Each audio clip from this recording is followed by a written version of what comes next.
নমস্কার। নমস্কার। আমি অভিজিৎ বলছি, ইউটিউব চ্যানেল এবং ফেসবুক পেজে আপনাদেরকে স্বাগত জানাই।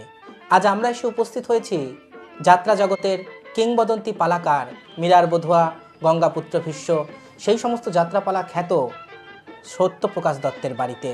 আমাদের সঙ্গে রয়েছেন সত্যপ্রকাশ দত্তের কনিষ্ঠ পুত্র দিব্যেন্দু দত্ত। আমরা দাদাকে অসংখ্য ধন্যবাদ জানাচ্ছি আমাদেরকে সুযোগ দেওয়ার জন্য। আর আজকে আমরা কথা বলবো পালাকার সত্যপ্রকাশ দত্তের বর্ণময় জীবনের সম্পর্কে। তো প্রথমেই আপনাকে জিজ্ঞাসা করব, সত্যপ্রকাশ দত্তের ছেলেবেলা, ওনার জন্ম এবং বেড়ে ওঠা সম্পর্কে যদি কিছু বলেন। আচ্ছা, 1927 সালে ব্রিটিশ শাসিত ভারতবর্ষের খুলনা ডিস্ট্রিক্টের সাতক্ষীরা শহরে জন্মগ্রহণ করেন। 10 সন্তানের জ্যেষ্ঠ পুত্র ছিলেন সত্যপ্রকাশ দত্ত। 7 ভাই 3 বোন ছিলেন। আচ্ছা, মোটামুটি সোনার চামচ মুখে নিয়ে জন্মগ্রহণ করেছিলেন। মানে বর্ধিষ্ণু ফ্যামিলি ছিল। বর্ধিষ্ণু ফ্যামিলিতেই জন্মগ্রহণ করেছিলেন।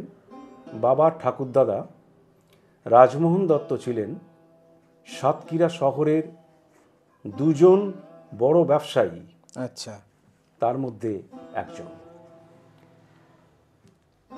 ছোটবেলা থেকে সেইভাবেই মানুষ হয়েছেন। প্রাইমারি স্কুলে পড়াশুনো করেছেন, তারপর দীননাথ হাই স্কুল থেকে এন্ট্রান্স পাশ করবার পরে আমার ঠাকুরদাদা বেলুর বিদ্যা মন্দিরে তাকে পড়ানোর জন্য ওখানে ভর্তি করলেন। ওই বেলুর বিদ্যা মন্দিরে গিয়ে উনি স্বামী বিরজানন্দের কাছ থেকে দীক্ষা নিয়েছিলেন এবং ওখানে পড়াকালীন ওই মন্দিরে, বেলুর বিদ্যা মন্দিরে প্রতি বছর ওনাদের একটা বাৎসরিক অনুষ্ঠান হতো। সেই অনুষ্ঠানে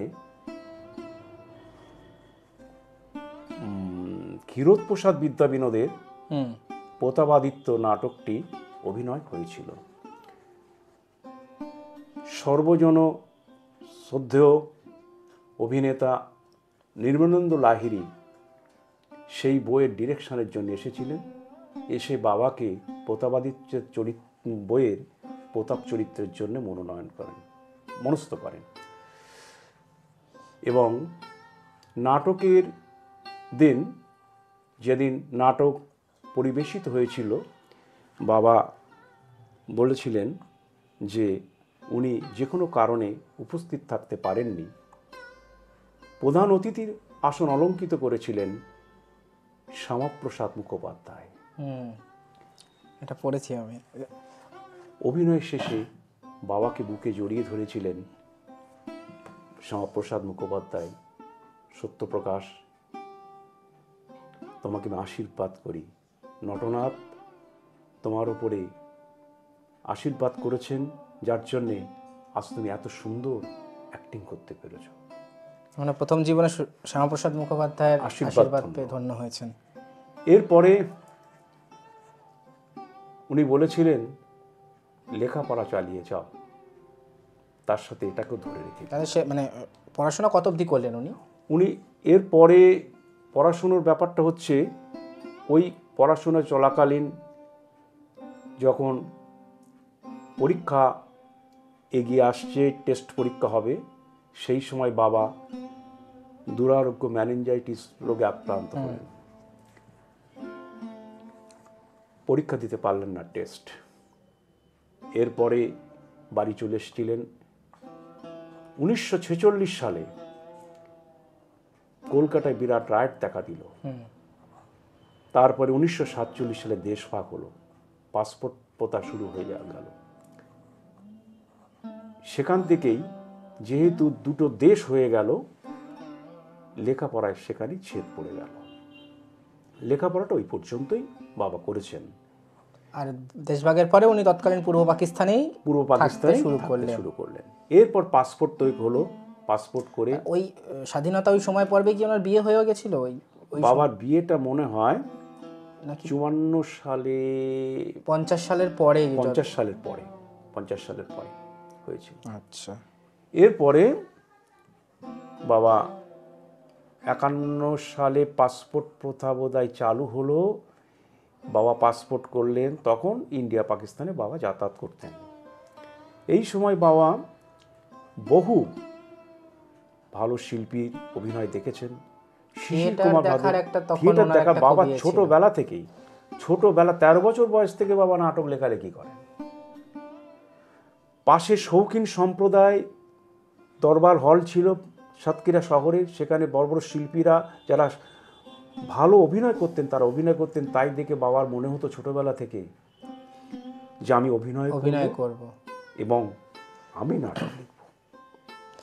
এই ছোটবেলা থেকে মানে নাটক লেখা এবং অভিনয় করা দুটোতেই ওনার ইচ্ছাটা ছিল। তা সেই মতো করে উনি এদেশে এলেন। এদেশে আসার পরে শিশির কুমার ভাদুড়ির 5খানা বই উনি দেখেছেন। 1951 সালে ছবি বিশ্বাসের সঙ্গে একটা ওনার ছবি বিশ্বাসের সাথে একটা সম্পর্ক তৈরি হলো। ওনার স্নেহভাজন হন। ওনার একটা ভ্রাম্যমাণ নাট্য সংস্থা ছিল, সেই সংস্থায় নির্মলেন্দু লাহিড়ী অভিনয় করেছেন তার কারাগার নাটকে। কারাগার নাটকে বাবাকে সুযোগ দিয়েছিলেন, মনমথ রায়ের কারাগারে। হ্যাঁ, মনমথ রায়ের কারাগার নাটকে। এবং তারপরে তার মানে ওই টাইমে ছবি বিশ্বাস এবং বাণী বিনোদ, নির্মলেন্দু লাহিড়ীর সঙ্গে অভিনয় করেছেন। আচ্ছা। বাবা অভিনয় করেছেন কেদার রায় বইতে। আচ্ছা। জহর গাঙ্গুলি, বিপিন গুপ্তের সাথেও বাবা অভিনয় করেছেন। তা সিনেমাতেও অভিনয় করার সুযোগ বাবার এসেছিল ওই টাইমে। আচ্ছা। কিন্তু বাড়ির আমার ঠাকমার বিশেষ আপত্তিতে ওই অভিনয় লাইনে, কারণ সেই সময় ওটা মেনে নিতে পারত। তো স্বাধীনতার পর পূর্ব পাকিস্তানে যখন সত্যপ্রকাশ দত্ত থাকছেন, তখন সেই সময় ওখানেও ওনার যাত্রার সঙ্গে একটা সংযোগ ছিল। ওখানে ছিল শৌখিন নাট্য সংস্থা, সেখানে ওখানকার আর্য অপেরাতেও উনি অভিনয় করেছেন।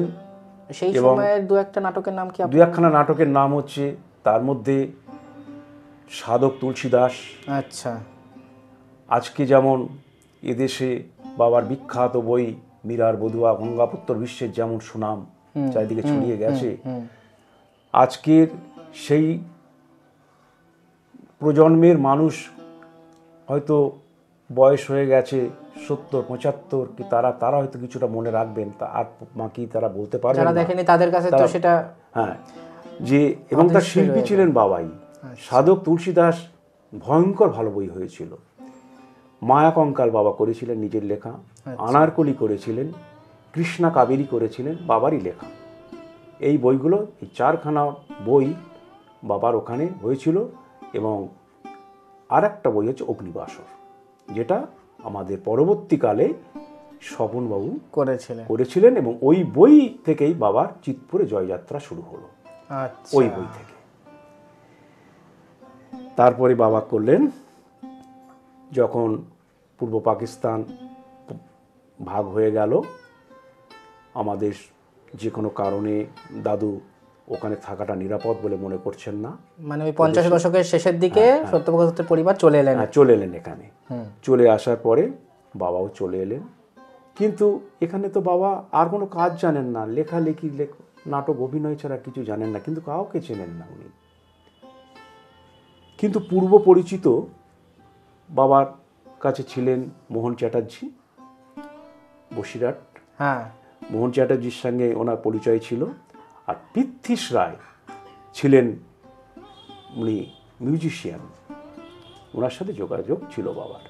বাবা ওনার সাথে যোগাযোগ করার বললেন, দাদা আপনি লেখার ব্যাপারে ওনাকে, যে আমি আপনাকে চিতপুরে এক জায়গায় যোগাযোগ করে দেবো, আপনি সেখানে দেখা করবেন। বাবা সেই মতো গেলেন। সত্যম্বর অপেরায় প্রথম ওনাকে যোগাযোগ করে দেওয়া হলো। প্রধান শিল্পী ছিলেন পান্না চক্রবর্তী। আচ্ছা। পান্না চক্রবর্তী সব কিছু শুনলেন, শুনে বললেন পড়ুন আপনার নাটক, আমি শুনবো, অগ্নিবাসর বই।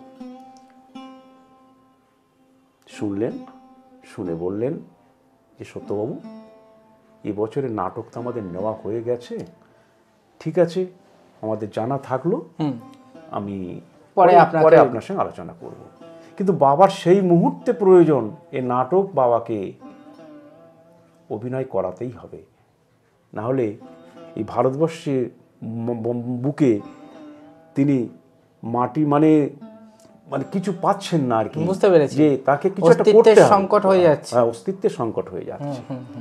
ঠিক সেই সময় বাবা আস্তে আস্তে সিঁড়ি থেকে নেমে এলেন। আসার পরে বাবা চিন্তা করছেন, আমি কোথায় যাব, আমি কোথায় যাব। পিছন থেকে একটি ছেলে বাবাকে বলছেন যে বাবু, আমি আপনার নাটকটা শুনেছি। বাবা বলেছে, তুমি কে? বলে, আমি হচ্ছে জনতা অপেরা কাজ করি। আচ্ছা, জনতা অপেরায় কাজ করি। আমি আমার বাবুকে একটু বলবো, জীবন কৃষ্ণ মুখার্জি ওনার মালিক ছিলেন, আপনার নাটক আমার খুব ভালো লেগেছে। তা বলছে, তুমি বলো, আপনি দাঁড়ান, আমি আসছি। জীবনবাবুকে গিয়ে বললেন, বাবু, ওনার খুব স্নেহধন্য ছেলেটি, উনি খুব বিশ্বাস করেন ছেলেটিকে, জীবনবাবু মালিক। তো বলছেন, একজন নতুন ভদ্রলোক এসছেন বাংলাদেশ থেকে, মানে পূর্ব পাকিস্তান থেকে, ওনার নাটক পান্নাবাবু শুনেছেন, কিন্তু ওনারা হয়তো এবছর করবেন না, কিন্তু নাটকটা কিন্তু অত্যন্ত সুন্দর নাটক হয়েছে। তা আমি কি ওনাকে একটু আপনার সাথে দেখা করাবো? ওনার নিয়ে এসো। গেলেন, বাবা দেখলেন, প্রণাম করলেন, বাবাকে জিজ্ঞাসা করলেন নাম, কবে এসেছ এখানে। এটা কত সাল হবে তাও? এটা তো ধরুন 64 সালের পরে, 64 সাল, 1964 সাল। তা তখন উনি নাটক শুনলেন সেই সময়? না না না না না, জীবনবাবু কিচ্ছু শুনলেন না। জীবনবাবু দেখা করতে বললেন, বাবা গেলেন, বাবা প্রণাম করলেন, বাবাকে আপনি করে কথা বলছেন উনি, আপনি করে কথা বলছেন উনি। বাবা বললেন যে আপনি আমাকে আপনি বলবেন না, আপনি বলবেন না, আমি আমার ছেলের মতো, আপনি তুমি বলবেন। বলে ঠিক আছে। তা আমি তো নাটক ব্যাপারে আমি ওসব শুনি না, আমি আমার প্রধান শিল্পী স্বপন কুমার আছেন, আচ্ছা, স্বপনের কাছে তোমাকে আমি পাঠিয়ে দেবো। আচ্ছা আচ্ছা আচ্ছা আচ্ছা, ওই সব কিছু দেখে শুনে নেয়। ওই স্বপন কুমারের নাটকের ব্যাপারটা স্বপন কুমার, নাটকের স্বপন কুমার। তা তুমি কি এখন যেতে পারবে তার কাছে? বাবা বললাম, বাবা তো রেডি, তাকে আমাকে ফাইনাল করতেই হবে, তাকে পেতেই হবে।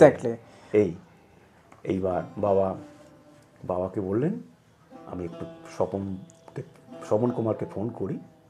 তখন ট্যাঙ্কর সিস্টেম, মানে ফোন তো ভাবে নেই, উনিকে কীভাবে একটা যোগাযোগ করলেন। স্বপনবাবু বাড়িতে ছিলেন। তো বলছেন যে আমি একজন নাট্যকারকে পাঠাচ্ছি, ওনার নাটকটা একটু শুনবে। গাড়ি করে ওই ম্যানেজারকে দিয়ে বাবা ওনার কাছে পাঠিয়ে দিলেন। এবার স্বপনবাবুর সাথে দেখা হলো, স্বপনবাবুকে প্রণাম করলেন বাবা, এবার বসুন। নাটকটা শুনলেন বলে ওনার পূর্বপরি সব কিছু, বাবা কোথায় বাড়ি সব কিছু শুনলেন, ব্যাপারে সব কিছু শুনলেন। শোনার পরে বাবার নাটকটা শুনলেন, অগ্নিবাসর শোনার পরে উনি বললেন, সত্যবাবু শুনলাম, কিন্তু এই নাটকে কিছু জায়গায় আছে, কিছু এডিট করতে হবে, কয়েকটা সিন আপনাকে লিখতে হবে। তা সেটা কি আপনি এখানে বসে করে দিতে পারবেন, না বাড়ি থেকে করে দেবেন? বাবা বলছেন, আমি এখানে বসেই করব। ওনার সবসময় আমি এখনই করব, পরে কিছু ফেলে রাখবো না। আমাকে আজকে ওনার কাছে জয়পুরে যেতেই হবে আমাকে। এইবার তাহলে তখন এডিট করে বই ফাইনাল হয়ে গেল? না না, ফাইনাল হলো না, মানে উনি এডিট করিয়ে নিলেন, শুধু শুনলেন, বললেন একটা কয়েকটা সিন আপনাকে একটু লিখতে হবে। সেটা লিখলো তো তখন? এইবার বাবাকে বললেন, তাহলে আপনি লিখুন, দুপুরে খাওয়া দাওয়া করুন, আচ্ছা আমি সময় মতো আপনার কাছে চলে আসবো। উনি বাড়িতেই রইলেন? বাড়িতেই রইলেন। আচ্ছা আচ্ছা। বাবা ধরুন ঘন্টা দুয়ের মধ্যে টোটালটা কমপ্লিট করে ফেললেন। ফেলে এবার বাবা খাওয়া দাওয়া করলেন, বাবা রেস্ট নিলেন। রেস্টের পরে উনি এলেন। আসার পরে বাবাকে বললেন, দেখি আপনার সিনগুলো আমাকে দিন। নিজে দেখলেন হাতে করে, দেখে মানে এমন একটা ভঙ্গিমা করলেন যে পছন্দ না, ছিঁড়ে ফেলে দিলেন। বাবার জন্য বিশ্বব্রহ্মাণ্ড কেঁপে উঠেছে, অন্ধকার দেখছেন চোখে। কি দাদা কি পছন্দ করলেন না আমার এই লেখা? বলেন, সত্যবাবু উঠে দাঁড়ান। দাঁড়াতেই বুকে জড়িয়ে ধরলেন। তার লেখাটা ছেড়ে দিলেন কেন? আমি দেখলাম যে নাটক আপনি লিখেছেন, এই নাটকটা আপনার লেখা কিনা। আমি মিলিয়ে নিলাম ডায়লগে মিলল কিনা, ভাষায় মিলল কিনা। আচ্ছা, আমার এটা কোনো প্রয়োজন ছিল না লেখানোর, মানে ওই পাতা কটা ছিঁড়ে দিল। ওই পাতা কটা ছিঁড়ে ফেললেন যে আমি দেখলাম এই লেখা আপনার লেখা কিনা, ভাষার সাথে মিল আছে, কাঠামোগত দিকটা একই কিনা, একই মানুষ লিখেছে। আমি সেইটাই দেখে নিলাম।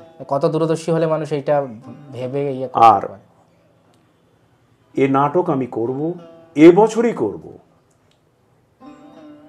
তা আমি ব্রাহ্মণ সন্তান, এই জন্য ভবিষ্যৎবাণী করলেন, আমি ব্রাহ্মণ সন্তান, আমি আপনাকে কথা দিচ্ছি, যদি আপনার এই আঙুল কটাকে কেটে না নেয়, জিতপুর একদিন আপনাকে মাথায় করে নাচবে। আর আজ থেকে আমি আপনার দাদা, আর আপনি আমার নাট্যকার। উনি বয়সে বড় ছিলেন? বয়সে 2 বছরের বড় ছিলেন। আচ্ছা, 2 বছরের বড় ছিলেন উনি। তো ওই প্রথম যাত্রা জগতে ঢুকছেন এবং স্বপন কুমারের ওরকম দরাজ সার্টিফিকেট নিয়ে। তাহলে ওই বছর জনতাতে অগ্নিবাসর হলো। এইবার হলো কি, নাটক আমি নিলাম, এইবার আপনি জীবনদার কাছে যান, বাকি ব্যাপারগুলো আপনি মিটিয়ে নেবেন, বাকি মিটিয়ে নেবেন। জীবনবাবুর কাছে। ওই বছরে কি তামসী ছিল? না না না না, তামসী তার পরের বছর। পরের বছর তামসী। তাহলে প্রথম বছর ওনার একটা নাটক দিয়ে জনতাতে ওনার জার্নি শুরু হলো। এবং সুপারহিট হলো বই, সুপারহিট হলো। এর পরের বছর তামসী, আলোড়ন সৃষ্টি হয়ে গেল। তারপরে বহু দল আসতে শুরু করে দিল। সত্যপ্রকাশ দত্ত ততদিনে আর পিছন ফিরে তাকাতে হয়নি বাবার। তামসী, তৃষ্ণা, অঙ্গার, মানে সুপারহিট হতে লাগলো। অঙ্গারের যে অরুণ দাশগুপ্ত সুপারহিট হতে লাগলো সব।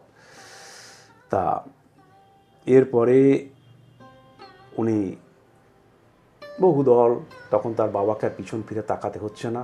তারপর ওই নট্যতে যোগাযোগটা চন্দ্রনাথের কি করে? নট্য কোম্পানিতে যোগাযোগ বলতে এই নাটক লেখা সূত্রপাতই, যে নতুন একজন পালাকার এসেছেন, যেটা হয় আর কি, ওটা বৈকুণ্ঠ নাট্য সমাজে বাবার নাটকটা হয়েছিল। চন্দ্রনাথ, মহেন্দ্র গুপ্ত অভিনয় করেছিলেন, তরুণ কুমার ছিল সেই সময়, ছিলেন ব্রজেন্দ্র কুমার দে ওখানে বসেছিলেন। আচ্ছা, বসেছিলেন। মাখনবাবু পরিচয় করে দিলেন যে আমার নাট্যকার তরুণ সত্যপ্রকাশ দত্ত, উনি আমার এই নাটক লিখবেন। তখন ব্রজেনবাবুকে দেখে বাবা, ব্রজেনবাবুকে দেখে প্রণাম করলেন, করে বললেন যে মাস্টারমশাই, আপনি আমাকে আশীর্বাদ করুন, আমি যেন কি হতে পারি। তখন উনি বললেন, আপনার বই আমি দেখিনি তামসী, আপনার তামসী বই আমি দেখিনি, শুনেছেন, কিন্তু আমি বইটা পড়েছি, ছাপানো বই পড়েছি। আচ্ছা আচ্ছা, আপনি এখন উদিত সূর্য। আপনাকে একটা কথা আমি বলি, যখন সুপারহিট হবে, বহু দল আপনার কাছে কিন্তু বই নিতে আসবে, বিকিয়ে দেবেন না। আমি নিজেকে কখনো বিকাইনি, মানে নিজের কোয়ালিটিটাকে ধরে রাখবেন, সেটা শিখিয়ে দিয়েছিল। আম যত বড় হোক আপনি ধরতে পারবেন না, মুঠোর মধ্যে রাখবেন, আপনার ক্ষমতার বাইরে আপনি কখনো বেরোবেন না। তাই ব্রজেন্দ্র কুমার দের কথা বাবা কখনো খেলাপ করেননি। যখন বাবার জনজোয়ার চলছে, বহু মালিক বাবার কাছে এসেছেন, বাবা বলেছেন কোয়ালিটির সঙ্গে কম্প্রোমাইজ করেনি কোনোদিন। উনি কিন্তু কখনো 3খানা 4খানার বেশি নাটক উনি লেখেননি, ক্ষমতা ছিল। কেজি দরে নাটক লেখার পক্ষপাতী, কেজি দরের নাটকের পক্ষপাতী বাবা ছিলেন না। শেষ পর্যন্ত নট্য কোম্পানিতে বই হলো চন্দ্রনাথ, হলো, কলঙ্কিত নায়ক হলো। কলঙ্কিত নায়কই হলো বৈকুণ্ঠ যাত্রা সমাজ। হ্যাঁ হ্যাঁ, ওই যে অরুণবাবু করেছিলেন। চন্দ্রনাথ প্রথমেই মানে নট্যতেই হলো। হ্যাঁ, চন্দ্রনাথে অরুণ দাশগুপ্ত ছিলেন না। কলঙ্কিত নায়কে কলঙ্কিত নায়কে অরুণ দাশগুপ্ত ছিল। হ্যাঁ, ওটা বৈকুণ্ঠ, চন্দ্রনাথে তো মহেন্দ্রগুপ্ত ছিল, কারণ অরুণ দাশগুপ্ত জনতা ছেড়ে বৈকুণ্ঠতে গেল। হ্যাঁ হ্যাঁ হ্যাঁ, তারপর তো ওনাকে ইয়েতে নিয়ে এলো। হ্যাঁ, এইভাবে তো চলছে। চলার পরে তারপর ওই চন্দ্রনাথের পরেই সত্যম্বরে আবার ওনার জার্নিটা হলো। সত্যম্বরে রাত্রি ও রমণীতে সেই পান্না চক্রবর্তী, মানে উনি ওখানে অভিনয় করবেন। শৈলেন মহন্ত বাবাকে ডাকলেন মালিক, যে ওটাই চন্দ্রনাথের পরে পরেই ঘটনাটা ঘটলো আর কি। ওর পরেই হয়তো 72 নাগাদ আই থিঙ্ক রাত্রি ও রমণী। আমি না ডেটগুলো বাবার সব লেখা আছে, সেটা আমি পরে দেখবো, মানে আমি যতদূর আমার মনে লেখা আছে। বাবা কোন সালে কবে বই দিয়েছেন, বাবাই একমাত্র বোধহয় মানে সব লিখে গেছেন। মানে ওটা তো একটা বিশাল এভিডেন্স না। তো সত্যম্বরে রাত্রি ও রমণী লিখলেন, রাত্রি রমণী লিখলেন। ওটাতে শিল্পী হচ্ছে পান্না চক্রবর্তী, চিত্রা মল্লিক, রাখাল সিংহ, চিত্রা মল্লিক, গোরাশশী মণ্ডল ছিলেন। যাত্রা ইন্ডাস্ট্রিতে পিওর সোশ্যাল নাটক শুরু হলো তামসিকে কেন্দ্র করে। পিওর সোশ্যাল নাটক। এর আগে পৌরাণিক ওই মলুয়ার কাহিনী, ঐতিহাসিক, কাল্পনিক সবকিছু দিয়ে নাটকগুলো তৈরি হতো, কিন্তু পিওর সামাজিক, কিন্তু সেটা বর্তমান থেকে উঠে আসা গল্প নয় না। যেটা ব্রজেন্দ্র কুমার দেও বলেছেন তোমার পিওর সামাজিক পালা, এটা উনি নিজে সেই সময় পড়েছেন, তো বইটা পড়েছেন। তার মানে নতুন দিগন্ত। তার মানে তামসী হচ্ছে চিৎপুরের প্রথম সামাজিক পালা। এবং পরপরই এসছে একটি পয়সা আর শম্ভুবাগের ঘুম ভাঙার গান।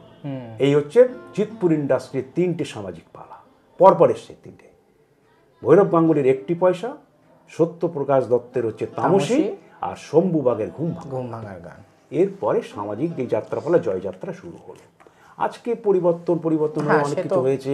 তাহলে রাত্রি ও রমণীও তো সত্যম্বরের সোশ্যাল সামাজিক নাটক, মানে পিওর সামাজিক নাটক, প্রচুর হিট করেছিল, মানে পশ্চিমবঙ্গ সরকারের পুরস্কার প্রাপ্ত। হ্যাঁ, আধারে, এর পরের বছর আধারে সুপারহিট নাটক আধারে আলো। এরপরে মানে সত্যম্বরে নগর দর্পণে দিয়েছেন শিবদাস মুখার্জি, করেছেন শিবদাস মুখার্জি। কাঁচের স্বর্গ হয়েছে, সেটা তো 76, 77, 78 দিকে আই থিঙ্ক। হ্যাঁ, যাক, মানে এই ডেটগুলো আমার বলুন, আমি বুঝতে পেরেছি, আমার ডেটগুলো মনে নেই। কাঁচের স্বর্গ হয়েছে। তারপরে তো বিভিন্ন দলে বিভিন্ন বই হয়েছে, এবং এই যে ধরুন নট্য কোম্পানিতে না, ওই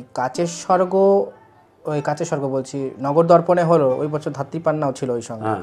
তো তারপরে যে অগ্রগামীতে যে ইয়েটা শুরু হলো সত্যপ্রকাশ দত্তের ওই চরমেঘ নামে, এটা হচ্ছে বাবার নট্য কোম্পানি, কারণ সেটা একটা টালমাটাল বছর বলছি, বীণা দাশগুপ্ত এলেন, সেই ব্যাপারটা একটু বলি। সেই ঘটনাটা বলছি। অরুণবাবু তখন, অরুণ দাশগুপ্ত নট্য কোম্পানিতে আছেন। বাবার পাপপূর্ণ ভগবান বলে একটা বই হয়েছিল ওখানে নট্য কোম্পানিতে। আচ্ছা, মাখনবাবু সমস্ত দায়িত্ব দিয়েছেন নাটক থেকে নেওয়ার দায়িত্ব অরুণবাবুকে। অরুণবাবু নিজের মতো করে দেখে শুনে উনি গ্রুপের উপর জোরটা দিতেন বেশি, পার্সোনাল অ্যাক্টিংয়ের থেকে। ওনার নাটক যখন দেখবেন তখন সবাই অ্যাক্টিংটা পাচ্ছে, অরুণ দাশগুপ্ত।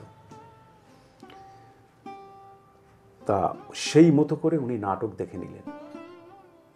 এর মধ্যে অরুণবাবুর সাথে মাখনবাবুর একটু মন কষাকষি মতো হলো। মাখনবাবু অত্যন্ত জেদি মানুষ, একরকম মানুষ। ময়লা কাগজের সময় পরবর্তীকালে ওই ব্যাপারটা এসে পরবর্তীকালে তাকে উনি বেরিয়ে গেলেন। আচ্ছা, মানে এটা সূত্রপাতটা অনেক আগে থেকেই শুরু হয়েছে, পাপপূর্ণ ভগবান থেকে। আচ্ছা আচ্ছা আচ্ছা। এইবার বাবাকে বললেন, বাবা যখন রিহার্সাল শুরু হবে তখন মাখনবাবু একবার নাটকটা শুনলেন। অরুণবাবু করে নিয়েছেন, সব শুনে নিয়েছেন, দেখে নিয়েছেন। মাখনবাবু কিন্তু প্রথম দিকে কিছুটা শুনেছেন, তারপর অরুণবাবু নাটক কমপ্লিট করে ফেলেছেন, রিহার্সালের ডেট ঠিক হয়ে গেছে। এরপরে মাকুমবাবুর সাথে একটা অরুণবাবুর মন কষাকষি হলো। ভেতরে ভেতরে কেউ জানে না, বুঝতে পারে না ওনাদের ভেতরে। মাকুমবাবু বললেন যে সত্যবাবু, এই যে নাটকটা হয়েছে না, এই নাটকের আমার ঠিক মনে হচ্ছে কেমন একটা লাগছে, নাটকটা একটু অন্যভাবে লিখতে হবে আমার। এখন বাউল কেমন, অরুণবাবু তো বললেন যে সব কিছুই আছে, না এটা আপনাকে একটু চেঞ্জ করতে হবে। বাবা অরুণবাবু বসে আছেন, তাকালেন, অরুণবাবু মাথা নিচু করে আছেন। ঠিক আছে, করবো। লেখা হলো, অনেকটা মনের ইচ্ছার বিরুদ্ধে লেখা হলে যেটা হয়। এইদিকে পাপ্পুন ভগবানের তো পাবলিসিটি দিয়ে বায়না, প্রচুর বায়না হয়েছে, দলের প্রতি দায়বদ্ধতা আছে, নিজের নামের একটা আছে, বাবা বলতে পারবেন না যে আমি আর লিখবো না, এ তো বলা যায় না। লিখলেন, হলো, ভালো হলো, সেইটা ছাপার আকারে বেরিয়েছে, মুদ্রিত হয়ে বেরিয়েছে, পরেরটাই আর কি। অরুণবাবু বাবাকে বললেন, মাকুমবাবু যেটা বলছে সেইটাই করুন, আমি আর কি বলবো। বাবা পাপ্পুন্য ভগবানের পরে নট্য কোম্পানি থেকে বাবা চলে এলেন। বাবার নাটক ওখানে আর হলো না, মাকুমবাবু নিলেন না, বাবা আবার গেলেন না। এটা কত সাল পাপ্পুন্য ভগবানটা কি? এটা কি নটি বিনোদিনীর পরে না নটি বিনোদিনীর আগে? নটি বিনোদিনীর পরে, সব নটি বিনোদিনীর পরে। আচ্ছা, নটি বিনোদিনীর পরে। এইবার ভৈরববাবু ওখানে নাটক দিতে শুরু করলেন।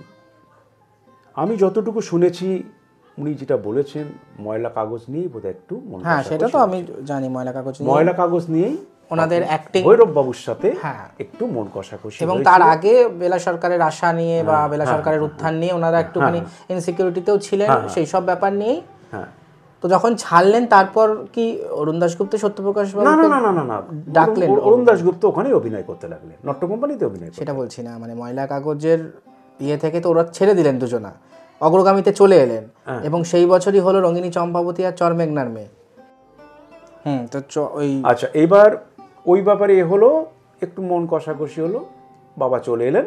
আসার পরে অরুণ দাশগুপ্ত নট্য কোম্পানিতে থাকলেন। একদিন যেবার হচ্ছে অগ্রগামীতে যখন উনি চলে এলেন অরুণবাবু, তখন হঠাৎ বাবার কাছে লোক এসছে রাত্রিরে, অগ্রগামীরই এক ম্যানেজার, পরিচিত ম্যানেজার, দাদা আমি অগ্রগামী থেকে এসছি, অরুণবাবুর সঙ্গে একটু আপনার দেখা করতে হবে কালকে, বিশেষ দরকার। দীনেশ নন্দিনী অন্য কোনো মানুষ কেউ এসেছিলেন অগ্রগামী? দীনেশবাবু না, ওনার ম্যানেজার পাঠিয়েছে। আচ্ছা আচ্ছা আচ্ছা। এইবার বাবা বললেন, অরুণবাবুর সঙ্গে দেখা করবো কেন, কি ব্যাপার, নাটকে কি ব্যাপার আছে? বলে অরুণদা এখন অগ্রগামীতে এসছেন। উনি তখন জানতেন না যে নট্য ছেড়ে দিয়েছে? না ছেড়ে জানেন না বাবা। আচ্ছা আচ্ছা।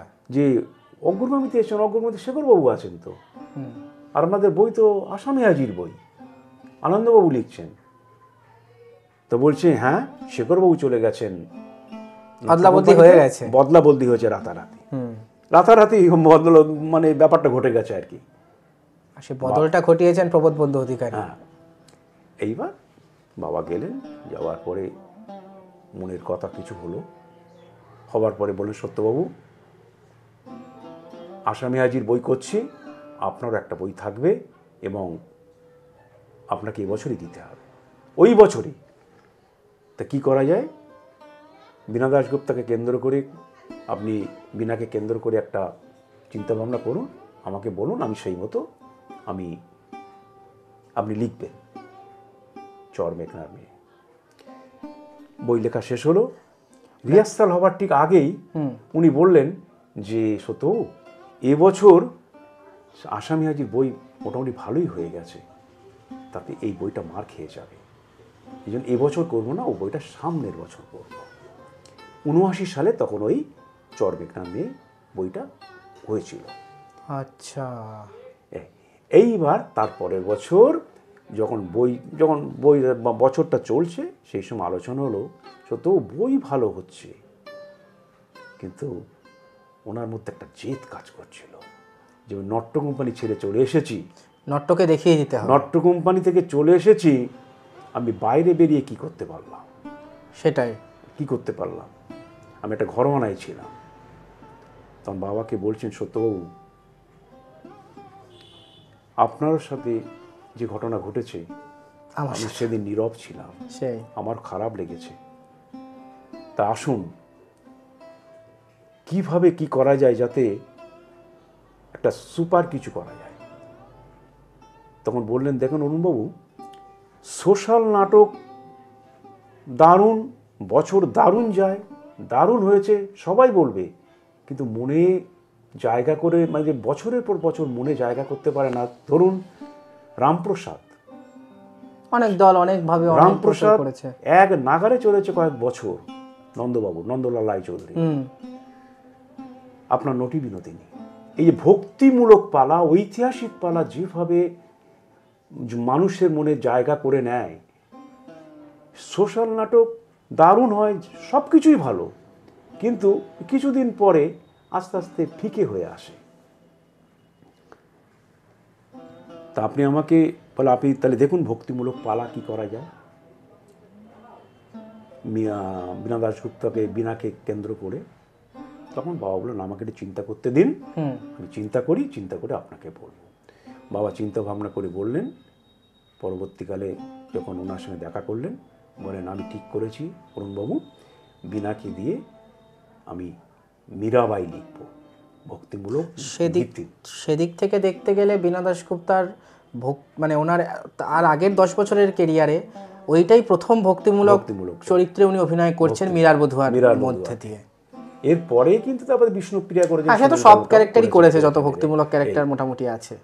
এই বাবার বললেন করব, আর আপনাকে আমি অপোনেন্ট ভিলেন যদি ভালো না হয় ব্রাইট ক্যারেক্টার ফুটে উঠবে না।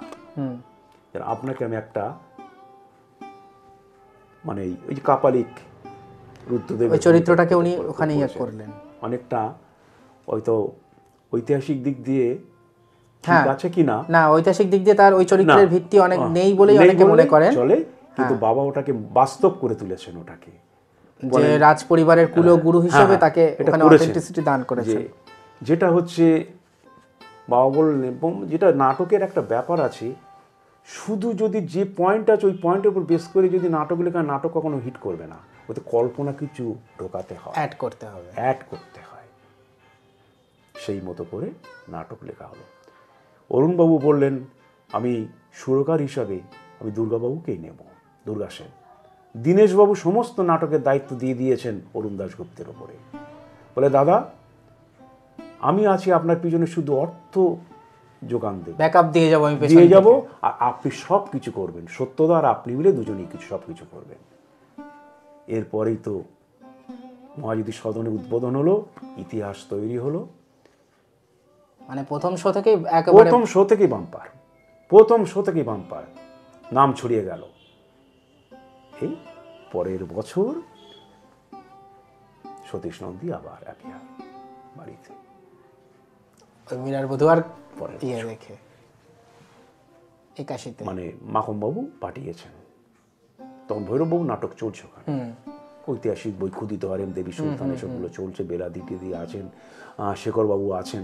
তখন আবার ওই কাগজের ফুলের জন্য ওনাকে আবার এইবার বাবার কাছে লোক পাঠালেন। লোক পাঠানোর পরে বাবা বললেন, সতীশবাবু এসছেন না। এইখানে একটা কথা বলি, মীরার বধূয়া ওই রকম মানে লেভেলের হিট হওয়ার পরে কি সত্যপ্রকাশ দত্তের মর্যাদাটা আরো বেড়ে গেল না পালাকার হিসেবে? বেড়ে গেল, অবশ্যই বাড়লো। বই ভালো হয়েছে, কিন্তু এটা যেন মানে মানুষের মনের অন্দরে পৌঁছে গেল, কোনে কোনে। এরপরে মাখনবাবুর সাথে আবার যোগাযোগ হলো, নট্য কোম্পানির সঙ্গে আবার জোড়াগাঁথা হলো। এটা বরাবরই প্রত্যেকটা এই ইন্ডাস্ট্রিতে আছেই, কখনো ছিন্ন হচ্ছে, কখনো যুক্ত হচ্ছে, সেটা তো হবেই, কালের নিয়ম, সেটা এটা আছেই। হ্যাঁ, গেলেন মাখনবাবুর সঙ্গে দেখা করলেন। মাখনবাবু বললেন ওই হরচন্দ্র মল্লিক স্ট্রিটের গদি ঘরে বসে, যে সত্যবাবু কি নাটক আপনি লিখেছেন তা আপনি জানেন না, আমরা মাঠে মাঠে ঘুরে বেড়াই, আমরা জানি, আমাকে ওই ধরনের একটা নাটক আপনাকে দিতে হবে। মানে উনি কি বলতে চাইছেন যে মীরার বধূয়ার মতনই একটা চাই? হ্যাঁ, আমার না বলছেন আমাকে ওই ধরনের একটা নাটক দিতে হবে। মানে আজকে যে পজিশন হয়েছে, বাবা বলেন এভাবে তো বলে কয়ে কিছু নাটক হ্যাঁ হয় না, সেটা তো ঠিকই। বলে কয়ে তো নাটক হয় না, আমরা চেষ্টা করি। তিনের সমন্বয়ে একটা জিনিস তৈরি হয়। পালাকার নাটক লিখবে, শিল্পী অভিনয় করবে এবং তার সাথে রসত্তা যিনি দেবেন, এই তিনের সমন্বয়ে জিনিসটা তৈরি হবে শিল্পী সম্প্রদায় সব কিছুকে দিয়ে। তা আমরা চেষ্টা করব ভালো কিছু করার। বলে ঠিক আছে। সেই বছরই ছিল ভৈরব গাঙ্গুলির কুবেরের পাশা। ওনার বললো আমার তো ঐতিহাসিক বই হবে, সেটা ভৈরববাবু লিখবেন, আপনি লিখবেন সোশ্যাল নাটক একটা গল্প ঠিক করুন, করে আমাকে বলুন যে কোনটা করলে ভালো হবে। তখন কাগজের ফুল মনস্থ হলো শেখর গাঙ্গুলি ডিরেকশন। শেখর গাঙ্গুলির ডিরেকশনে। কিন্তু ডিরেকশন কে দেবে? বইয়ের ডিরেকশনটা কে দেবে? ভৈরববাবুর নাটকে তো ভৈরববাবু ডিরেকশন দিচ্ছে। আর বাবার পক্ষে সম্ভব নয় এখান থেকে গিয়ে, এত দূরের থেকে গিয়ে ডিরেকশন তো বাবা দেননি। ওই জন্যে বাবার নাটক লিখবেন না ওই করবেন। আমি তো ভৈরববাবুকে দেখেছি, উনি সারাদিন ধরে উনি ডিরেকশন দিয়েছেন। সন্ধ্যা শুনেছি ওই রাত্রি গিয়ে মানে পালার পেছনে অক্লান্তভাবে লেগে থেকেছেন সারাদিন। তারপরে সারা রাত ধরে উনি নাটক লিখেছেন, শেষ রাতে খাওয়া দাওয়া করেছেন। আমি তৃপ্তিদির কাছে শুনেছি, বলে আমি ভৈরবদা যখন খাচ্ছি তখন সকালে অনেক উঠোন ঝাঁট দিচ্ছে, তারপরে ভৈরবদা ঘুমোবেন, ঘুমিয়ে তারপরে উনি আবার 9টার সময় বেরিয়ে পড়বেন। বাবার পক্ষে সম্ভব ছিল না, বাবার খুব রেস্ট্রিক্টেড লাইফ ছিল। মানে উনি তো কলকাতাতে থাকতেন, এতটা দূর থেকে সেই যাতায়াত করে ব্যাপারটা সম্ভব হয়নি। কিন্তু অরুণবাবু চলে গেলেও মাখনবাবুর সাথে একটা যোগাযোগ ছিল, অরুণ দাশগুপ্তের সঙ্গে মাখন নাট্যের ওই বন্ধুত্বটুকু ছিল। অরুণবাবুকে মাখনবাবু জিজ্ঞেস করছেন যে কি করি, মানে কাকে দিয়ে ডিরেকশনটা আমি করি। তখন বলছেন তখন অরুণ দাশগুপ্ত বেঁচে আছেন। হ্যাঁ, দেবী বই তখন উনি এডিট পর্যন্ত করেছেন। রিহার্সালও তো বোধহয় নাকি, মানে দেবী বই এডিট পর্যন্ত করেছিলেন মনে হয়, মানে ঠিক মিয়ার বধুয়ার পরের বছরই তো দেবী হলো, তারপরে তো বাবার কল হলো আর কি। দেবী বইটা এডিট পর্যন্ত উনি করেছিলেন, তারপরে মারা গিয়েছিলেন। আর এই যে ঘটনাটা ঘটেছে, কাগজের ফুলটা উনি শুনে যেতে পারেননি যে উনি আবার গেলেন নট, আবার সত্যবাবু সুপারহিট করে দিয়েছেন ওখানে। না উনি ভেবেছিলেন অরুণ দাশগুপ্ত যে আমি নট্টকে দেখিয়ে দিয়েছেন, উনি একটাই যথেষ্ট তার জন্য দেখিয়ে দেওয়ার। কিন্তু উনি যদি আর 10 বছর বাঁচতেন তাহলে উনি কি করে যেতেন সেটা উনি বলছেন। ঠিক এই কথাটাই হয়েছিল মাখনবাবুর সাথে। মাখনবাবুর সঙ্গে যোগাযোগ ছিল অরুণ দাশগুপ্তের। অরুণ দাশগুপ্ত এইটাই বলেছিলেন মাখনবাবু সত্যবাবুকে দিয়ে এডিটটা করে নেবেন, নাটকের এডিটটা করবেন, আর শেখরবাবুকে দিয়ে ডিরেকশন দেবেন, উনি কম্পোজটা করবেন, আর সত্যবাবুকে দিয়ে রিডিংটা দেওয়া। আমরা শেখর গাঙ্গুলিকে দিয়ে ডিরেকশন দাও, এটা নেপথ্যে অরুণ দাশগুপ্ত আর এডিটটা করবেন সত্যবাবু, এবং উনি মানে আপনাকে দেখিয়ে আপনার পছন্দ না হলে এডিট পালাকারই করবে, অন্য কেউ যেন সেখানে। আমি নিজে চোখে দেখেছি বাবা, নাটক লিখে উঠলেন, উঠে এডিট করে নিয়ে সেই নাটক নিয়ে চলে গেলেন বাবা, গিয়ে ফেলে দিলেন, রিহার্সাল শুরু হয়ে গেল। এই তাহলে কাগজের ফুল তো ভীষণ হিট হয়েছিল নট্টতে, তারপর থেকে নট্টতে ওনার একটা শুরু হলো। এইবার পরে বললেন ভৈরববাবু আর ওখানে ছিলেন না, পরে 2টো করে নাটক 5 বছর বাবা দিয়ে গেছে। গঙ্গাপুত্র ভীষ্ম, রাত্রির তপস্যা। এই গঙ্গাপুত্র ভীষ্মে হবার পরে প্রবোধবন্ধু অধিকারী যারা ছিলেন, যারা ওখানে ওনার বিশেষ কিছু গুণী মানুষ ছিলেন ওনার সান্নিধ্যে,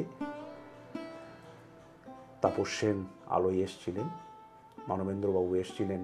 ওই গঙ্গাপুত্র ভীষ্মতেই তো প্রথম আধুনিক অ্যারেঞ্জমেন্ট লাইটের হলো। গঙ্গাপুত্র ভীষ্মের আগে মানবেন্দ্র মুখার্জি এসছেন মনে হয় কাগজের ফুলে। মানবেন্দ্র মুখার্জি এসছে মামাটি মানুষ থেকেই, মামাটি মানুষ থেকে। হ্যাঁ 74 সাল থেকে মানবেন্দ্র জার্নি শুরু হয়েছে, প্রায় 15 বছর ছিলেন, 15 বছরের কাছাকাছি। আমি খোকন দাসের অভিনয় করেছি। আচ্ছা, স্বর্গের পর স্টেশন। হ্যাঁ ওটাতে করলে তো খোকন বিশ্বাস ছিলেনই। এইবার প্রবোধবন্ধু অধিকারী বললেন যে সত্যবাবু যখন এক জায়গায় বসে আছেন, আমরা 7 কাণ্ডের মহাভারত শেষ করব। গঙ্গাপুত্র ভীষ্ম সুপারহিট হয়ে গেল। এখন আমরা এই পরবর্তী ঘটনাগুলোকেও যাত্রায় আনবো। কুরুক্ষেত্রে কৃষ্ণ, এবার কুরুক্ষেত্রে কৃষ্ণ দারুণ লেখালো। তখন বলছেন প্রবোধবাবু বলেছিলেন যে সত্যবাবুর কলমে গজানন ভর করেছে, আচ্ছা, ভর করেছে মাকুমবাবু। তা আমরা 7টা কান এতে এই যে পৌরাণিক পালা, মানে আপনি ধরুন গঙ্গাপুত্র ভীষ্মে ওই যে ব্ল্যাঙ্ক ভার্সের ডায়লগ বা অম্বা আর ভীষ্মের যে ওই যে দোতনা বা নিজেদের মধ্যে ওই যে পরস্পর বিরোধী মানে বাক্যালাপ, সেই ব্যাপারগুলো মানে ওই ধরনের ভাষার ব্যঞ্জনা, তার জন্য সত্যপ্রকাশ দত্তকে কতটা নিজেকে তৈরি করতে হয়েছিল, বা পুরাণ বা সাহিত্য বা পুরনো রাইটারদের লেখা, বা উনি কিভাবে নিজেকে তৈরি করেছেন? বাবা নিশ্চয়ই পুরনো পালাকার বা যারা ছিলেন সেই সমস্ত নিশ্চয়ই উনি পড়ে সেই ব্যাপারগুলোকে আত্মস্থ করেছেন নিজের মধ্যে। বাবা প্রচুর বই পড়েছেন, লেখাপড়াই পর্যন্ত করেছেন, কিন্তু প্রচুর বই পড়েছেন। হ্যাঁ, কারণ ওই লেভেলে একটা শাস্ত্র নিয়ে বা মহাকাব্য নিয়ে লেখা, সেটার পেছনে তো একটা বিশাল হোমওয়ার্ক থাকে। বাবা তো মানে নট্য কোম্পানি শুনেছি যে ভৈরব গাঙ্গুলিকে অচল পেশা লেখানোর সময় উনি দ্বিগুণ 3 গুণ পারিশ্রমিক অফার করতেন। সেই ধরনের কি কোনো ঘটনা আমার বাবা ওনার সঙ্গে ঘটেছে? কাগজের ফুল যখন সুপারহিট হলো, সেই সময় তো টিভি তো বড় দুর্লভ। হ্যাঁ, বাবাকে হঠাৎ মাকমবাবু বললেন, গাড়ি করে নিয়ে যেতেন, দিয়ে যেতেন। আচ্ছা, হঠাৎ বললেন, সত্যবাবু আমি তো আপনার সাথে যাব, একটু দরকার আছে আমার। হাতিবাগানে জোনাকি বলে একটা দোকান আছে, আচ্ছা, ওইসব হ্যাঁ, বিক্রি মানে টিভি বিক্রি হয় বিভিন্ন, ওখানে গাড়িটা দাঁড় করালেন। দাঁড় করিয়ে ওয়েস্টার্ন কোম্পানির একটা টিভি বাবার গাড়িতে তুলে দিয়ে ওই সময় তখন আমাদের এই মসনন্দপুর এই এলাকায় কোনো টিভি নেই। ওই সময় উনি ওটা বাবাকে প্রেজেন্ট করলেন। এরপরে বাবা যাতায়াত করার অসুবিধা হয়, এই যে গাড়ি ঘোড়া নিয়ে একটা প্রাইভেট গাড়ি বাবাকে দিয়ে, মানে মসনন্দপুর থেকে ওই চিতপুর অবধি যাওয়া বা মানে একদম হরচন্দ্র মল্লিক স্ট্রিট ওনার বাড়ি পর্যন্ত। ওই সময় বাবাকে বলতেন, আপনি গাড়ি করে আসুন, যদি এখন উনি গাড়ি পাঠাতে পারতেন না, গাড়ি করে আসুন, খরচা আমি খরচা দিয়ে দেবো। বাবা গাড়ি করে যেতেন, উনি টাকাটা ওনার ম্যানেজার এসে ড্রাইভারকে দিয়ে দিত। পরবর্তীকালে বাবাকে প্রাইভেট উপহার দিয়েছিল, আচ্ছা, প্রাইভেট গাড়ি। ও, তাহলে ওই গঙ্গাপুত্র ভীষ্ম লিখলেন, তারপরে আরও তো কয়েকটা লিখেছেন পরপর লিখেছেন কুরুক্ষেত্রের কৃষ্ণ, নিশিপুরের বউ, পাথরের চোখ, ধর্ম সিংহাসন, বনবী চম্পা, মানে পরপর সিরিয়াল আছে। এগুলো সব একই দুটো করে নাটক করেছেন উনি। যে বছর কুরুক্ষেত্রের কৃষ্ণ সেই বছরই পাথরের চোখ গোয়েন্দা কাহিনী বলে। কিন্তু কুরুক্ষেত্রের কৃষ্ণ সে অর্থে তো হিট করেনি নট্য কোম্পানি, হিট করেনি, কারণ হচ্ছে শঙ্করস্কোপের জন্য। হ্যাঁ, শঙ্করস্কোপের যে ব্যাপারটা ওনারা দেখাতে চেয়েছিলেন মঞ্চে, তারপর ঘটনা আছে। বাবা বলেছিলেন যেখানে কর্ণকে উপেক্ষা করা হলো, কর্ণ চরিত্রটাকে যে আপনারা যে বললেন কর্ণকে নিয়ে আমরা পরের বছর করব, প্রবোধবাবু বললেন। আচ্ছা আচ্ছা আচ্ছা, বাবা বললেন যেখানে কিন্তু নাটকটা একটু হয়ে থাকলো, হ্যান্ডিক্যাপ। কুরুক্ষেত্র দেখালে কর্ণকে তো গুরুত্ব দিতেই হবে, কুরুক্ষেত্র। কিন্তু ওনারা বললেন যে ও ক্যারেক্টারটা এই মুহূর্তে যদি হাইলাইট আনা যায় তাহলে পরে ওটা থাকবে না, বলে যেটা আপনারা ভালো বুঝছেন। নাটক দারুণ হচ্ছিল, ডায়লগ দুরন্ত এসেছে, কিন্তু একটা জন্য ফিনিশিংটা ভালো হলো না। ওই বই থেকেই বাবা কিন্তু বেস্ট পালাকার হলেন। আচ্ছা, দিশারি পুরস্কার, এই যে দিশারি পুরস্কার যেটা দেখতে পাচ্ছেন, আচ্ছা আচ্ছা, ওইটা ওই কুরুক্ষেত্রের কৃষ্ণ থেকে বেস্ট পালাকার হলেন। ওহো, তার মানে নাটক লেখা অত্যন্ত ভালো হয়েছিল, কিন্তু ফিনিশিংটা ভালো হয়নি। মানে নট্য কোম্পানির সেই জৌলুস অনুযায়ী কুরুক্ষেত্রের কৃষ্ণ সেভাবে হয়তো, অথচ গঙ্গাপুত্রের কৃষ্ণের জোয়ারে পরবর্তী বছর যেটা বায়নাদারেরা রেশনের লাইনের মতো, আমি শুনেছি হরচন্দ্র মল্লিকের 3তলা বাড়ি থেকে একদম গলি পর্যন্ত লোকের লাইন পড়ে গিয়েছিল নায়কদের বায়নার জন্য। আমি গিয়ে শুনেছি পরবর্তীকালে। মানে সেটা কি নট্টর বায়নার জন্য নাকি নট্টের বায়নার জন্য? পার্টিকুলার গঙ্গাপুত্র ভীষ্মকে পরের বছর কুরুক্ষেত্রের কৃষ্ণ পালা একটা আমাকে দিন। ও, মানে যেহেতু পাবলিসিটি হয়ে গেছে, মানে গঙ্গাপুত্র ভীষ্ম হয়ে গেছে, পরবর্তীকালে পরের এডিশনটা আসছে হয়েছে, এইবার বায়না নেওয়া শুরু হয়েছে। ও, যে পরের ঘটনাটা পরের যাত্রায় দেখানো, ওই পালাটা আমাকে একটা দিন। আচ্ছা, আমরা ওইটা বায়না করব। একটা সময় গিয়ে উনি বন্ধ করে দিতেন। বায়নাদাররা বলতেন, মাকুমবাবু আমাদের টাকা পয়সা এনে ফেলেছি, দূর দূরান্ত থেকে এসেছে, আমাদের টাকাগুলো আপনি রেখে দিন, আমরা কালকে আসবো কোন হোটেল ফোটেলের থেকে, উনি রাখতে চাননি। ওই কুরুক্ষেত্রে কৃষ্ণে আপনার নদিয়া ডিস্ট্রিক্টের মাঝদিয়া বলে কোনো জায়গা আছে, ওখানে গুলি চলেছিল, মানুষ বোধহয় মারা গিয়েছিল, আচ্ছা, এত ভিড়। কিন্তু নাটকের এই শেষ ফিনিশিংয়ের একটু ডিস্টার্ব ছিল, যেটা বাবা নিজেই বলেছিলেন, কিন্তু ওনারা তারপরে ওই ছায়ামূর্তির নাচানাচি ওই ব্যাপারগুলো দর্শকের কাছে ঠিক সেইভাবে গ্রহণযোগ্য হয়, বেশি আলো, হ্যাঁ, বেশি আধুনিকতা মানুষ ঠিক করতে পারেনি ব্যাপারটা। তো যাই হোক, মহাভারতের যে সিকুয়েল নাট্য কোম্পানি করেছিল তার একটা বড় অংশীদার সত্যপ্রকাশ দত্ত। তো তারপর এই নাট্য কোম্পানিতে একটা দীর্ঘদিন কাজ উনি করলেন নাট্য কোম্পানির সঙ্গে। তারপরে বনবী চম্পা হলো, সেগুলো তো তরুণ রায় এলেন ডিরেক্টর হয়ে, দেবরাজ রায়ের বাবা।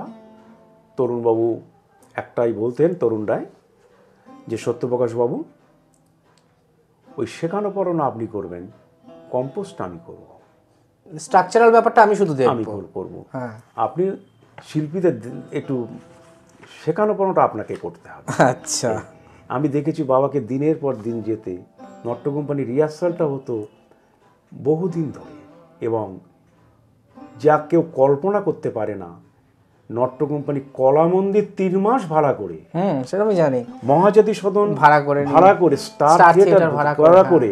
আর আমি আমার জীবনে কাশী বিশ্বনাথ মঞ্চে যে ত্রিদীপদার সাথে যে অভিনয় করেছি, আমি দেখেছি কাশী বিশ্বনাথ মঞ্চে উনি ভাড়া করে দিচ্ছেন, মানে ভাড়া করে দীর্ঘদিন রিহার্সাল চালানোর, ওইটা মাখন নট্টই দেখিয়ে দিয়েছেন। মহাজাতি সদন ভাড়া করে উনি রিহার্সাল দিচ্ছেন, এটা মাখনবাবুর পক্ষেই সম্ভব ছিল। কতটা ক্ষমতা থাকলে ওরকম একটা, ওনার শেষ দিন যখন একটু টানাটানি পড়ে গেছে, তখনই ওই কাশী বিশ্বনাথ মঞ্চে উনি ভাড়া করে রিহার্সাল দিয়েছেন। তারপরে তো টানাটানি মানে ওই স্টার থিয়েটার কিনে নিতে চাইলেন, নাট্য কোম্পানি মঞ্চ করবেন বলে, হ্যাঁ, তো সেখানে তো উনি পুরো ফ্রড হয়ে গেলেন ব্যাপারটাতে। তো যাই হোক, নাট্য কোম্পানির সাথে ওনার একটা দীর্ঘ সম্পর্ক, আগে পরে ছিন্ন বিচ্ছিন্ন হয়েও আবার জোড়া লেগেছে, বনবী চম্পার পরে সম্পর্ক ছিন্ন হলো। এই যে অরুণ দাশগুপ্ত মারা গেল এবং মীরার বধূ অত হিট করার পর দেবী ওখানে লিখলেন, দেবীটাও তুলনামূলক চললো। তারপর বীণা দাশগুপ্ত বন্দিনী কমলাতে আবার গেলেন, না বন্দিনী কমলা ওই পরের বছর, তারপরে বাবা ওখানে, তারপরে বীণা দাশগুপ্ত আর ওনাকে অ্যাপ্রোচ করেননি, না করেননি, তখন সুনীল বাবুর নাটক শুরু হলো। আচ্ছা, ওই সময় কি মানে 80-র দশকের শেষ দিক থেকে কি দিগ্বিজয়ের সঙ্গে যুক্ত হয়েছিলেন? 80-র দশক না, অনেক পরে বাবার সাথে বোধহয় 2000 সালের পর ওখানে প্রায় বাবা 11-12 বছর নাটক দিয়েছে।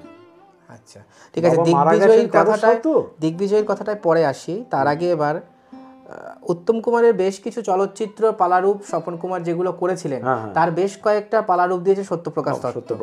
তো সেই উত্তম কুমারের সিনেমার পালারূপের ব্যাপারগুলো যদি একটু বলেন, মানে কোন কোন পালারূপ উনি করেছিলেন? দেবদাস স্বপনবাবু করেছেন, পথের দাবি করেছেন, সন্ন্যাসী রাজা, বাবার লেখা চাঁপাডাঙ্গার বউ, হ্যাঁ, ভারতীয় অপেরায় সুপারহিট হয়েছিল, স্বপন কুমার করেছিলেন। উত্তম কুমারের তো সুপারহিট বই, এইটাই মনে হয়, এইগুলোই উত্তম কুমারের অভিনয় বইগুলো, যেটা বাবা নাট্যরূপ দিয়েছিলেন স্বপন কুমারকে, এইগুলোই বাবার। তা বাদে বাবার নাট্যরূপের বই হচ্ছে বঙ্কিমচন্দ্র চট্টোপাধ্যায়ের দুর্গেশ নন্দিনী, মোহন অপেরায় দিয়েছিলেন। আচ্ছা, তারপরে তারাশঙ্কর বন্দ্যোপাধ্যায়ের কালিন্দী বই, জরাসন্ধের লৌহ কপাট, তারপরে আরো প্রশান্ত চৌধুরীর লাল পাথর স্বপনবাবু করেছিলেন। ওটাও তো বোধহয় জনতাতেই, ওটাতে বোধহয় ভারতীয় অপেরাতেই মনে হয় করেছিলেন, ভারতীয় বা জনতাতেই হবে। সঞ্চয়িতা চ্যাটার্জি ছিল, লাল পাথর। তারপরে এবার স্বপন কুমারের সঙ্গে তো ওনার একটা ভীষণ দাদা ভাইয়ের একটা সম্পর্ক, আপনি প্রথমেই শেষ দিন বললেন পর্যন্ত বাবার সাথে সম্পর্ক ছিল। তো উত্তম কুমারের সঙ্গে একটা সংযোগ ওনার তৈরি হয়েছিল, কিন্তু শেষ কিন্তু পর্যন্ত ব্যাপারটা হয়নি। ওই ব্যাপারটা যদি ছোট করে একটু বলেন। ছোট করে বলতে, জীবন সঙ্গিনী তাহলে উনি লিখেছিলেন, জীবন সঙ্গিনী বাবা লিখেছিলেন 7-8 সিন, উত্তমবাবু শুনেও ছিলেন, এবং উনি বললেন যে আপনি কমপ্লিট করুন, আমি তো সব সময় দিতে পারবো না, আমি একটা নির্দিষ্ট দিনে আপনাকে আমি আবার ডাকবো, আপনি ফুল নাটকটা আমাকে কমপ্লিট করে আমাকে দিন আমার হাতে, তারপর আমি রেডি করে ডিরেকশনের জন্য রেডি করব, দলকে জানাবো যে ওই দিন থেকে রিহার্সাল শুরু। তার মধ্যে উত্তম কুমার মারা গেলেন। এই সূত্রে উত্তম কুমারের সঙ্গে যখন ওনার বাড়িতে গেছেন, ওনার ভাই তরুণ কুমার দেখেছেন দাদার সাথে হলো। পরবর্তীকালে তরুণ কুমার তো এসেছিলেন যাত্রা করতে, আমাদের মসলন্দপুরে উনি এসছেন। আচ্ছা, উনিও আমাদের বাড়িতে এসছেন। আচ্ছা, নিমু ভৌমিক সহ ওনার একই দলে ছিলেন।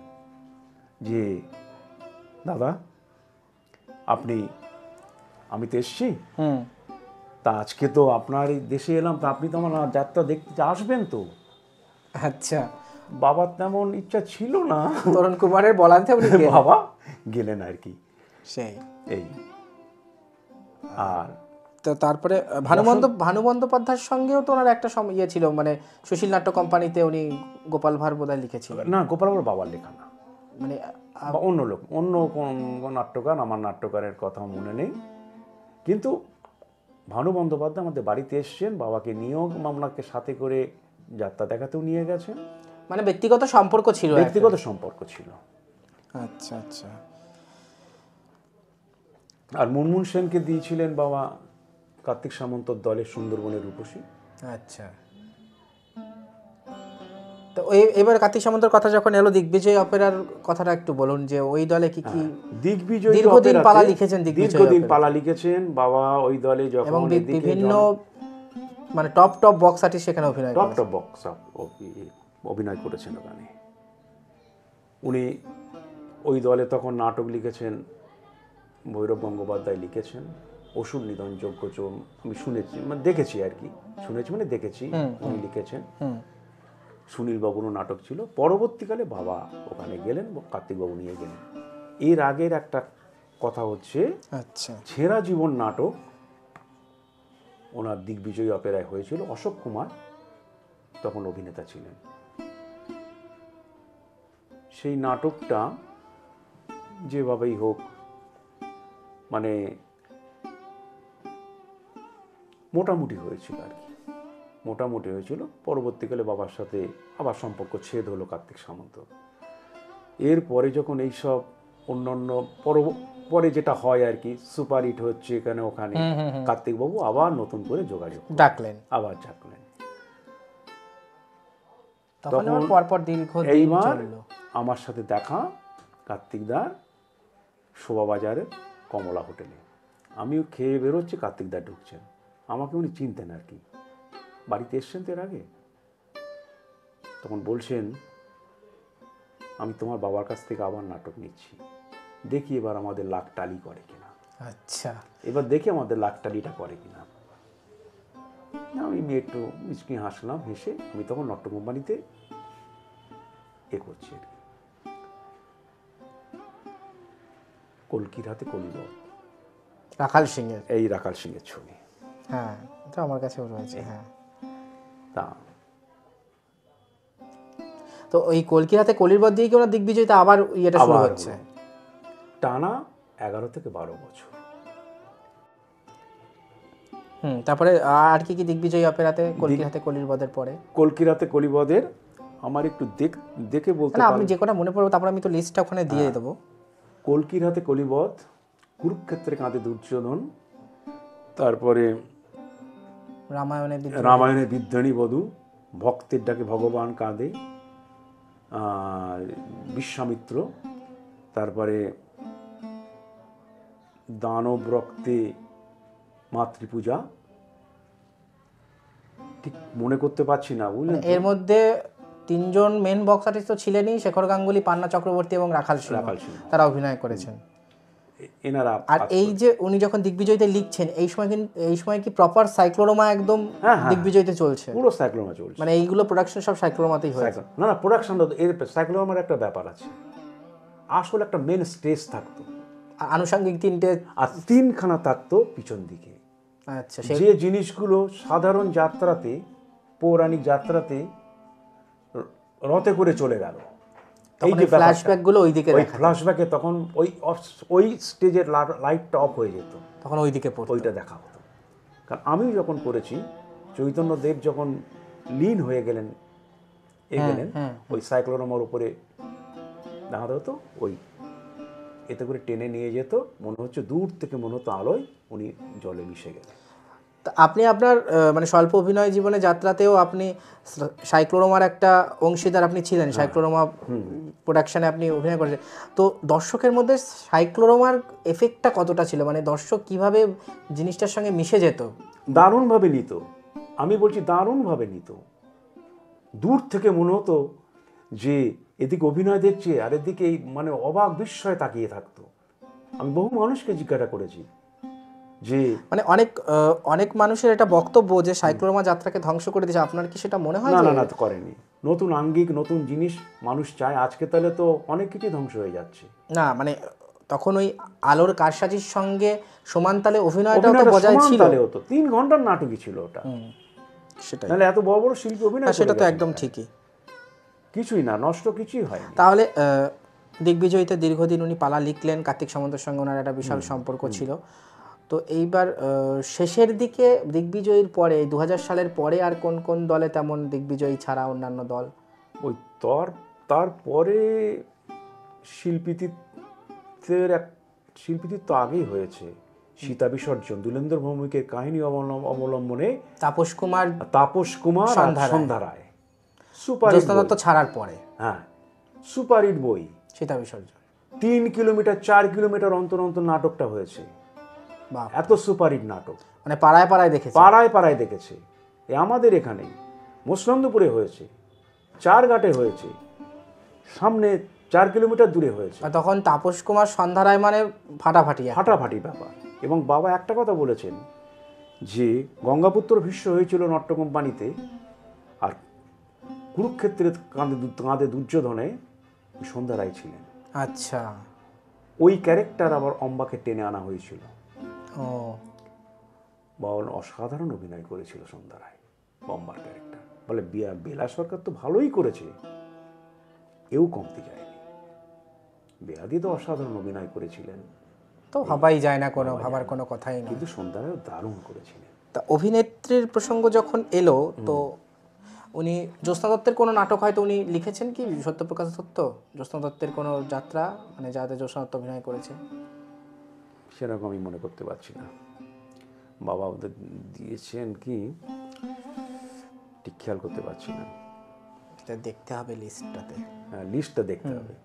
কিন্তু বীণা দাশগুপ্তা বা বেলা সরকারের মানে বেশ কয়েকটা নাটকেই উনি, তখন ওনার বক্তব্যে কি মানে যাত্রার শ্রেষ্ঠ অভিনেত্রী, বা উনি কি এরকম কাউকে নির্দেশ করতেন যে ওনার চোখে ভালো লাগতো? মানে বাবা যখন, এবার কি ওনার মানে কি বলবো, সৃষ্টি করা চরিত্র, মানে সৃষ্টি করা বলবো না, লেখা মীরা, সেটাতে বীণা দাশগুপ্তা মানে এই বঙ্গদেশ কাঁপিয়ে দিয়েছে আর কি। তো মানে সেক্ষেত্রে অভিনেত্রীর দিক থেকে উনি কাকে এগিয়ে রাখতেন? বাবা দুই পাশে দুজনকে রেখেছিলেন। যখন বাবা রবীন্দ্র ভারতী বিশ্ববিদ্যালয়ে গিয়ে তাকে সম্মাননার জন্য নিয়ে গেলেন, ওটা রবীন্দ্র ভারতীর কর্মী সভার সম্মাননাতে, হ্যাঁ, সেখানে বাবাকে নিয়ে যাওয়া হয়েছিল, আমি ছিলাম সাথে। সেখানে বেলা সরকার ছিলেন, অনল চক্রবর্তী ছিলেন, কাকুলি চৌধুরী ছিলেন। আচ্ছা, সেখানে বাবা যখন বক্তব্য রেখেছিলেন, সেখানে বলেছিলেন আমার 2 মানস কন্যা, দুজনকেই সমান গুরুত্ব দিয়েছিলেন, যে এক বীণা দাশগুপ্তা আর বেলা সরকার, কাউকে উনি ছোট করেন, কারণ তাদের দুজনের শ্রেষ্ঠ দুটো অভিনয় সত্যপ্রকাশ দত্তের সংলাপে। রাখাল সিংহের জীবনে কিন্তু এই ভিলেন ক্যারেক্টার প্রথম কিন্তু করলো, কিন্তু আপনার ওই রাত্রি রমণীর কিন্তু পিনাকি শঙ্কর দুরন্ত অ্যাক্টিং করেছিলেন উনি। আচ্ছা, আবার ওই মানুষটি একটা সাধারণ মানে মাঝির পাঠ করেছিলেন বাবার বধূবরণ বইতে, ভারতীয় অপেরাতে অসাধারণ পাঠ করেছিলেন। একটা শিল্পীর অভিনয়ের কত রকমের শেডস মানে থাকতে কত পারে, রকমের ওনারা করতে চরিত্র ভাঙতে পারতেন পারতেন। নিজেকে। এই তো যাই হোক, ওনার যাত্রার জীবন তো অনেক কিছু জানলাম। ওনার ব্যক্তিগত জীবন সম্পর্কে যদি কিছু বলেন, মানে আপনারা কয় ভাই বোন বা ওনার এই ব্যাপার বা পরিবারের ব্যাপারটা যদি একটু বলেন। আমরা হচ্ছি 4 ভাই বোন, মানে ওনার 2 ছেলে 2 ছেলে 2 মেয়ে। 2 মেয়ে। আচ্ছা, আর বাংলাদেশ থেকে এসে তো মচলন্দপুরে উনি বাড়ি করে, মানে ওনার পরিবার বাড়ি, মানে বাবা আমার ঠাকুরদাদা এখানে এসে বাড়ি করেন। আমার বাবার 2 বিয়ে। আচ্ছা, কিন্তু আমার বড় মা বছর খানেকের মধ্যে মারা গিয়েছিলেন। মানে ওনার কোনো সন্তান? ওনার কোনো সন্তান নেই। আমার মায়ের ছবি আছে এখানে। আচ্ছা আচ্ছা, তখন পরে উনি আবার বিয়ে করলেন? পরে আবার সেই মানে আমরা সেই তাঁরই সন্তান। আচ্ছা আচ্ছা আচ্ছা, তার কোনো সন্তান ছিল না। আচ্ছা। আর এমনি মানে প্রাত্যহিক জীবনে ওনার ভালো লাগা বা খাওয়া দাওয়ার ক্ষেত্রে বলুন, বা এই সমস্ত কিছু থাকে না মানুষের হবি উনি থাকে। অত্যন্ত ভোজন রসিক। উনি খেতে ভালোবাসতেন, খাওয়াতে ভালোবাসতেন। এখানে যারা এসছেন কাউকে না খাইয়ে ছাড়েননি। এবং উনি ভালো রাঁধুনি ছিলেন, নিজের হাতে রাঁধতেন। একসময় ভারতীয় অপেরার ম্যানেজার জানকী মেদ্দা এলেন নাটক শুনতে। খাওয়া দাওয়া করে বললেন, সত্যবাবু আপনার ওয়াইফের হাতের রান্না অত্যন্ত সুন্দর। বাংলার হাতের রান্না বলে কথা। নাটক রান্নাটা কিন্তু করেছেন বাবা। বাবা মুচকি হাসলেন। ও মানে বললেন না যে আমি রান্নাটা না করি? না, বাবা অত্যন্ত ভালো রাঁধতে পারতেন। আর তাছাড়া আর কি এমনি কোনো শখ ছিল, যে বাগান করা বা? না, বাবার এই লেখার বাইরে আর তেমন কোনো? লেখার বাইরে অভিনয় কিন্তু শখ বরাবরই ছিল, শেষ দিন পর্যন্ত ছিল। উনি মানে ওই যে অভিনয় যে জীবন শুরু হয়েছিল, অভিনয়টা শেষ দিন পর্যন্ত ওনার মধ্যে এই ব্যাপারটা। উনি মারা গেছেন 13 সাল, লিখেছেন নাটক নিয়ে চিন্তা ভাবনা করেছেন 12 সাল পর্যন্ত। মানে মৃত্যুর শেষ পর্যন্ত নাটকের ইয়ে করে গেছে। এই পর্যন্ত করেছেন। যে বছর উনি লিখলেন না, আমি বাবাকে বললাম, বাবা এই বছর বাবা দেখলাম সরস্বতী পুজোর জন্য কোনো চিন্তা ভাবনা করছেন না। আমি বললাম, বাবার শরীরটা খুব খারাপ।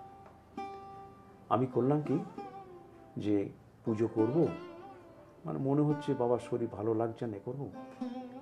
তা আমি করলাম আমার কাকার কাছে, পুজো হচ্ছে, ওখানে গিয়ে আমি খাতা টাতা বই টই সব দিয়ে নামটাম লিখে কমপ্লিট করে এলাম, যে পুরোহিতকে দিয়ে পুজো করিয়ে নেবো। এটা কবে, কত সালের কথা? এটা 13 সালের কথা বলছি। মানে যে মারা গেল সেই বছর? সেই বছর বাবা আমরা সরস্বতী পুজো করলাম না। আর ওই বছরই সরস্বতী পুজোর পরের দিন 16ই ফেব্রুয়ারি বাবা মারা গেলেন। আমি বাবাকে বললাম, বাবা বলো, আমি তোমার পুজো দিয়েছি, তোমার পুজো আমি দিয়েছি, ভালো করেছো, এই কথা বললেন। তারপরে বাবাকে তুললাম, তুলে বাবা বললেন, আমি কিন্তু আজকে কিন্তু সরস্বতী পুজোর দিন সকালবেলা বাবা উঠলেন, আমি বললাম তোমার পুজো দিয়েছি, বলে ঠিক আছে। আর সরস্বতী পুজোর দিন বাবা মানুষজন খাওয়াতেন, পুজো করতেন, মানুষজনকে আমন্ত্রণ করে খাওয়াতেন। হঠাৎ বাবা ওই পকেটে হাত দিচ্ছেন সরস্বতী পুজোর দিন, দিয়ে বলছেন, হ্যাঁ আমার টাকাগুলো গেল কোথায়? না তুমি তো আমার কাছে দিয়েছিলে, তা সেটা আমি এনে দিই। বল, হ্যাঁ আমি খাবো না কিছু, চিরদিন তো করেছি, তা তোরা খাবি? না সে তুমি টাকা দেবে কেন, আমি নিজেরাই খাই, আমি এই করবো। এইবার বাবা ওই দুপুর বেলাটাই বললাম, আমি কিন্তু কিছু খাবো না, একটু দই দিয়ে খাবো। দই ওই তাও নিজে খেতে পারছেন না। মানে আগে থেকে কি কোনো অসুবিধা না, ছিল? অসুবিধা না, অসুবিধা বলতে ওনার এই একটা শারীরিক, ওনার পেসমেকার তো ছিল, তারপরে একটু পেটের দিকে জল টল একটু জমে গিয়েছিল। আচ্ছা আচ্ছা।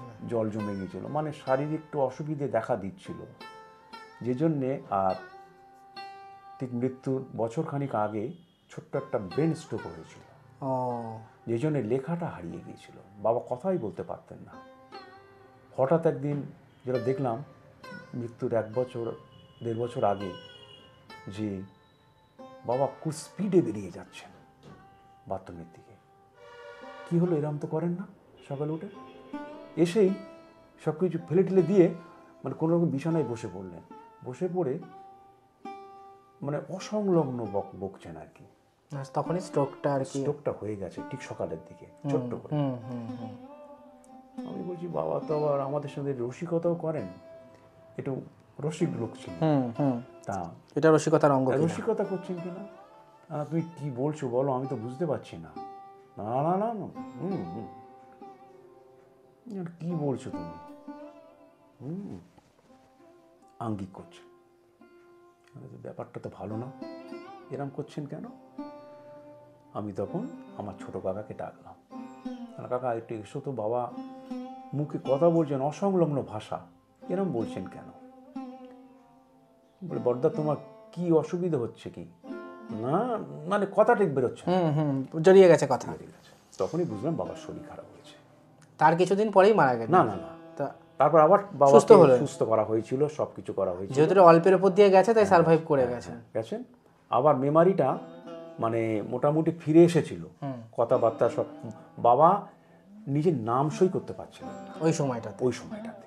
পরবর্তীকালে আবার ট্রিটমেন্ট করবার পরে, তাহলে ওই সরস্বতী পুজোর দিন দুপুরে হঠাৎ করেই মানে অসুস্থ হয়ে চলে। ওই সময় শরীরটা প্রচণ্ড খারাপ, কোনো রকমে অল্প কিছু খেলেন, খাওয়ার পরে শুলেন, শোয়ার পরে রাত্রিরেও তেমন কিছু খেলেন না। সকালবেলায় সেদিকে কারেন্ট অফ ছিল। আচ্ছা, আমি ঘরে গেছি ভোরবেলায়, আমি দেখি বাবা ঘুমোচ্ছেন, আর কারেন্ট অফ আছে বলে আমি বাবাকে ডাকলাম না। এইবার ঘন্টাখানিক পরে যখন কারেন্ট এসছে, বাবার কাছে এসছি, আমার বাবা যে মানুষ মানে শেষের জীবনের শেষের 10-12 দিন বাবাকে মানে মানে উল্টে পাল্টে বাবাকে দিতে হতো, উনি নিজে করতে পারতেন না, তুলতে হতো, তুলে নিয়ে আসতে ভারী হতো। মানুষ ছিলেন, ঘুমোচ্ছেন আর কি। কিন্তু আমি একটু অবাক হয়ে গেলাম, বাবাকে পাশ ফিরিয়ে না দিলে বাবা পাশ ফিরতে পারেন না, তো বাবা ওইভাবে পেটে টেটে হাত দিলাম, আমি গায়ে হাত দিতাম। মানে ছোটোবেলা থেকে বাবার সাথে আমার এমন রিলেশান ছিল যে বুড়ো বয়স পর্যন্ত আমি বাবাকে জড়িয়ে থাকতাম। দেখলাম সব ঠিক আছে, আমি আগে এই সময় ডেকে গিয়ে বাবা অন্ধকার ঘর কী করবেন, আমি এখন শীতকাল, আমি 8টার সময় কারেন্ট এসছে, ঘন্টা দেড়েক পরে এসে দেখি বাবা শুয়ে আছেন। বাবাকে ডাকছি, বাবা উত্তর দিলেন না। ওই 8টা 8:30টার মধ্যে উনি মানে শুয়েছিলেন, সবার অলক্ষ্যেই চলে গেছেন। মানে শেষ, এটা আপনারা কেউ কাছে ছিলেন না, দেখতেও পাইনি। সেই ঘন্টাখানিক আগে দেখেছি সবই ঠিক ছিল, কিন্তু সে অর্থে যে কষ্ট পেয়ে বা বিছানায় পড়ে থেকে মারা যাওয়া সেই ধরনের কোনো কষ্ট পাননি। যতটুকু ওনাকে তুলে নিয়ে আসতে হতো আর বসিয়ে দিয়ে আসতে হতো 12-13 দিন। সেই তো এই দীর্ঘ জীবনে অনেক শিল্পীর সান্নিধ্য উনি পেয়েছেন, অনেক বড় বড় দলে পালা লিখেছেন, তো সম্মান বা পুরস্কার সেই অর্থে পেয়েছেন যদি একটু বলেন। বা পশ্চিমবঙ্গ নাট্য একাডেমি থেকে মানে পুরস্কার পেয়েছেন, দিশারি পুরস্কার পেয়েছেন রাত্রি ও রমণীর জন্য, মানে দিশারি পেয়েছেন কুরুক্ষেত্রের কৃষ্ণের জন্য, কুরুক্ষেত্রের কৃষ্ণের জন্য উত্তম স্মৃতি পুরস্কার পেয়েছেন। তারপরে আরও এরকম বাংলাদেশের থেকে সম্মান প্রদর্শন করেছেন তারা উত্তর চব্বিশ পরগনা জেলা নাগরিক সম্মানও একটা উনি পেয়েছেন। উনি রবীন্দ্র ভারতী বিশ্ববিদ্যালয়ের কর্মী সভা থেকে ওনার পুরস্কৃত হয়েছেন। তা বাদে আরও বহু জায়গা থেকে হয়েছেন, সরকারি বেসরকারি আরও পেয়েছেন আর কি। তো সত্যপ্রকাশ দত্তের পুত্র হিসেবে আপনার কি মনে হয় আপনার বাবার পালাকার হিসেবে সঠিক মূল্যায়ন হয়েছে? সে ব্যাপারে যদি কিছু বলেন। সঠিক মূল্যায়ন বলতে, মানুষ তো অনেক সময় পিছন ফিরে তাকায় কম। তার সৃষ্টি তাকে বাঁচিয়ে রেখে দেয়। সেই হিসেবে যতটুকু মনে রাখার, মানুষ সেইভাবে মনে রেখেছে, এর বাইরে বেশি কিছু। ওনার প্রকাশিত পালা মানে আপনাদের কাছে কোনো তথ্য আছে যে ওনার ছাপা হয়েছে এরকম? ওনার বইয়ের সংখ্যা কত মানে? আমার বাবার প্রকাশিত পালা আমার কাছে ছিল, এখন হয়তো গোটা 35-40 আছে, 35-40 আছে আমার কাছে। ছাপা হয়নি এরকম তো অসংখ্য আছে। তারা নিয়েছেন, পাবলিশাররা নিয়েছেন, তার মানে সেই সব পয়সা করি দিয়েছেন, কিন্তু ছাপেনি। সেরকম পাণ্ডুলিপি আপনার কাছে আর নেই? সেরকম পাণ্ডুলিপি তাদেরকে জমা পড়ে গেছে। সেই সময় অতটা ছিল না, মানে তথ্যগুলোকে করা। বা আমি আমার দেখেছি যেমন কাগজের ফুল, মীরার বধুয়া, পরবর্তীকালে যেসব নাটকগুলো হয়েছে, সেগুলো পালাগুলো হয়েছে, সেগুলো মোটামুটি জেরক্স করে হোক সব কিছু আমরা রেখে দিয়েছি, কিন্তু আগের দিনের যে নাম আর পালাগুলো লেখা হয়েছে 70 দশক বা 60-এর দশকের গুলো, সেই সবগুলো অনেক পালা ওই যন্ত্রস্থ অবস্থায় পড়ে আছে, মুদ্রিত। আচ্ছা, যাক, তাহলে পালাকার সত্যপ্রকাশ দত্ত সম্পর্কে আমরা অনেক কিছুই শুনলাম। তো এখন ওনার স্মৃতি তাহলে কিভাবে আপনারা, মানে যেটুকুই ওনার যা কিছু লেখার ব্যাপার বা বই ঠই সবকিছু আপনারা এখন বুক দিয়ে আগলে রাখছেন বাবার স্মৃতি হিসাবে? তো আর যদি মানে ওনার সম্পর্কে যদি কোনো বিশেষ কিছু যদি আপনি বলতে চান,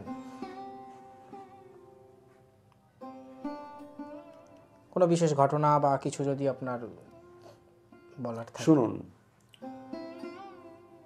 ওনার জীবনের তো একটা সময় গেছে, অভিনয় পালা লিখেছেন, অভিনয় করেছেন। ওনার শেষ দিন পর্যন্ত ছিল ওনার এলাকার যে সমস্ত মানে যারা নাট্যরসিক মানুষজন ছিলেন, তাদেরকে নিয়ে শেষ দিন পর্যন্ত তাদের সাথে অভিনয়ে মেতে থাকতেন এবং তাদের সাথে যেন গল্প করে খুব আনন্দ পেতেন এবং সবসময় চাইতেন তারা আমার কাছে আসুক, আমি তো আর যেতে পারি না, মানে মানুষের সাথে মিশতে খুব ভালোবাসতেন। সেই। আর চলচ্চিত্র থেকে কোনো ডাক কি ওনার কাছে এসেছিল চিত্রনাট্য লেখার জন্য বা সেই ধরনের? সেটা উত্তম কুমারই প্রস্তাব দিয়েছিলেন।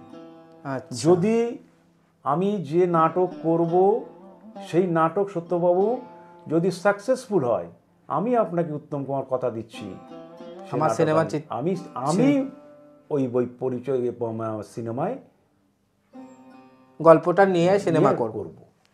এটা তো অনেক বড় একটা প্রাপ্তি। তো পালাকার সত্যপ্রকাশ দত্ত সম্পর্কে আমরা দাদার কাছ থেকে অনেক কিছু শুনলাম। দাদাকে অসংখ্য ধন্যবাদ জানাই আমাকে সময় দেওয়ার জন্য এবং চিতপুরে যাত্রা জগতের এরকম একজন লব্ধ প্রতিষ্ঠ পালাকারের সম্পর্কে আলোকপাত করবার জন্য। তো আজকের ভিডিও আমরা এখানেই শেষ করছি। পালাকার সত্যপ্রকাশ দত্তের বাড়িতে আজকে আমরা এসেছিলাম। তো দাদাকে অসংখ্য ধন্যবাদ এবং নমস্কার জানাই। নমস্কার। আজকের মতন আমরা এখানেই শেষ করলাম। নমস্কার।